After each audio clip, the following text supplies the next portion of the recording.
In the 18th century, many jobs were done by men because they required a great deal of physical strength.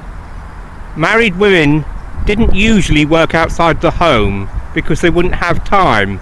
There were no labour-saving devices and no convenience foods, so housework and cooking were much more time-consuming than they are today. However, single women worked as spinners, milliners and washerwomen. Many women were domestic servants. Others were midwives and milkmaids. In the 18th century, girls from poor families often went to schools called dames' schools, where they learned to read and write. In many towns there are also charity schools called blue coat schools because of the colour of their uniforms, which took both boys and girls. Girls from well-off families often went to boarding schools in the towns. Pregnancy was hazardous in the 18th century, and sometimes women died in childbirth. Infant mortality was also very high. Most women would have several children, but very often not all would survive to adulthood.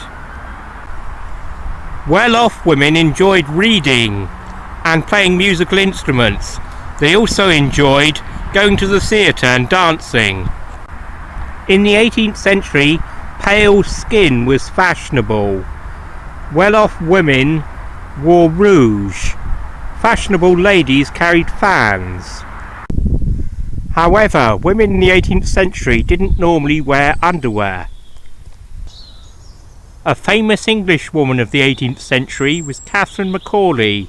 She was a famous historian. Another famous 18th century woman was Hannah Glasse. Hannah was a famous cookery writer. A French woman, Émilie de Châtelet, was a famous mathematician in the 18th century.